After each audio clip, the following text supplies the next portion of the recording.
In the vast lands of West Africa, long before the coming of the British and French, there existed a kingdom that commanded fear, respect, and admiration, a civilization that rose from the Yoruba heartland to dominate trade, politics, and war. That kingdom was Oyo.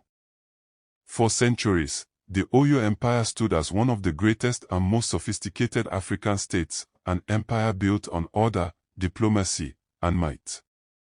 It was an empire that rose in brilliance and fell in betrayal. This is the story of Oyo, the mighty Yoruba kingdom whose rise inspired generations, and whose fall revealed the cost of power, pride, and disunity. The story begins in the 14th century, in what is now southwestern Nigeria. According to Yoruba oral tradition, Oyo was founded by Oranian, also called Oramian, a son of Oduduwa, the mythical progenitor of the Yoruba people. Oranian, a warrior prince and statesman, built his capital city at Oyo Isle, a land of fertile plains, strategic trade routes, and abundant resources. From this humble beginning, he laid the foundation of a dynasty that would one day command one of the largest empires in African history. Over time, Oyo transformed from a small settlement into a powerful state, uniting neighboring towns under a central authority, a system that emphasized leadership, loyalty, and divine right. One of Oyo's greatest strengths was its political system, a masterpiece of structure, discipline, and balance. At the top stood the Alaafin of Oyo, a sacred king who ruled not just as a monarch, but as the divine representative of the gods on earth. His power, however, was not unchecked. Surrounding him was the Oyo mesi, a council of 7 powerful chiefs led by the Basharan. These elders acted as advisors and as a restraint. If the Alaafin became cruel, unjust, or corrupt, the Oyo mesi could send him a calabash, a silent but powerful message commanding him to take his own life. This remarkable system prevented tyranny and encouraged accountability, centuries before the concept of checks and balances became known elsewhere. Beyond the capital, Oyo governed through provincial chiefs and agile administrators who collected tribute from vassal states stretching from modern Nigeria into parts of Benin and Togo. This political order turned Oyo into a federation of strength, a vast machine that functioned with precision. If politics was the brain of Oyo, then its military was the muscle. Oyo developed the strongest army in West Africa at the time, dominated by its famous cavalry, horsemen who thundered across the savannah, carrying spears, shields, and a reputation of invincibility. The empire's military was led by the Aonekakonfo, the supreme general and one of the most feared warriors of his era. This commander held near absolute authority in battle, but by law, could never reside in the capital, symbolizing the separation of military and political power. Through conquest and skill, Oyo extended its dominance far and wide. Neighboring states like Dahomey, Egba, and Iberiba paid tribute. The empire's borders stretched from the Niger River to the Atlantic coast. Caravans carrying salt, ivory, slaves, and kola nuts flowed through its markets. Its influence was so vast that it became known as the Yoruba superpower of its time. But Oyo was not just built on war. It was a center of commerce, art, and spirituality. The empire controlled major trade routes connecting the Sahara to the coast, linking North African merchants with forest traders from the south. In markets like Ojo Oba, goods from across the region were exchanged, leather, gold, slaves, and textiles, all regulated under royal supervision. Culturally, Oyo was deeply religious. The people worshipped the Orishas, divine spirits of nature and life.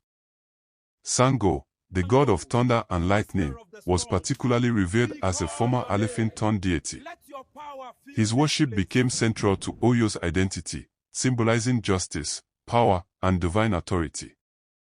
Art, music, and oral storytelling flourished. Court historians recorded the deeds of past kings, and the drama's rhythms echoed the heartbeat of an empire that never slept.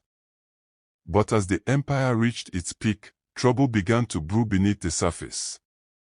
Greed and power struggles crept into the royal court. The once united Oyo mesi became divided by ambition, using their authority not for justice, but for personal gain. The provincial agio, sent to collect tributes, began to abuse their power, exploiting local people and turning loyalty into resentment. The empire's strength, once its unity, was now weakened by corruption and oppression. And as the transatlantic slave trade expanded, foreign merchants exploited internal conflicts, deepening divisions among Yoruba states. Then came the tragedy that sealed Oyo's fate. Afonja, the powerful Aonikokonfo of Ilorin, rebelled against the Alaafin. Fueled by pride and ambition, he allied with enslaved warriors and Fulani jihadists from the north to overthrow his king. But betrayal breeds betrayal. The Fulani, after gaining Afonja's trust, turned against him, killed him, and seized Ilorin for themselves. They established the Ilorin Emirate, aligned under the Sokoto Caliphate. Oyo's northern frontier, its shield, had fallen. The empire's enemies now stood within its gates. After the loss of Ilorin, chaos consumed Oyo. Civil wars broke out between rival factions. Trade routes were abandoned. Cities burned. The once glorious Oyo, the capital that had stood for centuries, was deserted, its walls silent, its palaces in ruin. The royal family fled south and founded New Oyo, Oyo Ateba, near the town of Ogbomoso. But by then, the empire's glory had faded. The once mighty Oyo that ruled West Africa was reduced to a shadow of its past. Though the empire fell, its spirit never died. The systems of governance it created, the Alaafin, the Oyo mesi, the Basharan, still influence Yoruba political culture today. The Alaafin's throne endures as a symbol of strength and continuity, representing the pride and resilience of the Yoruba people. Across the Atlantic, in Brazil, Cuba, and the Caribbean, descendants of Yoruba slaves preserved their faith, worshipping the Orishas under new names. Sango became Shango, Ogun remained Ogun, Yomoja became Yomaya. Their songs, rituals, and rhythms carried the spirit of Oyo across oceans. Even in exile, the legacy of the Oyo Empire could not be erased. The rise and fall of the Oyo Empire is not just a story of kings and warriors. It is a story of leadership, power, and human nature. Oyo rose because it was built on unity, wisdom, and courage. It fell because of greed, betrayal, and disunity. Yet, from its ruins, the Yoruba identity endured, stronger, wiser, and more connected to its roots. The story of Oyo reminds us of a timeless truth: greatness without integrity cannot last. Empires may fall, but the spirit that built them were rooted in truth and pride. Watch, comment, and subscribe for more stories like this.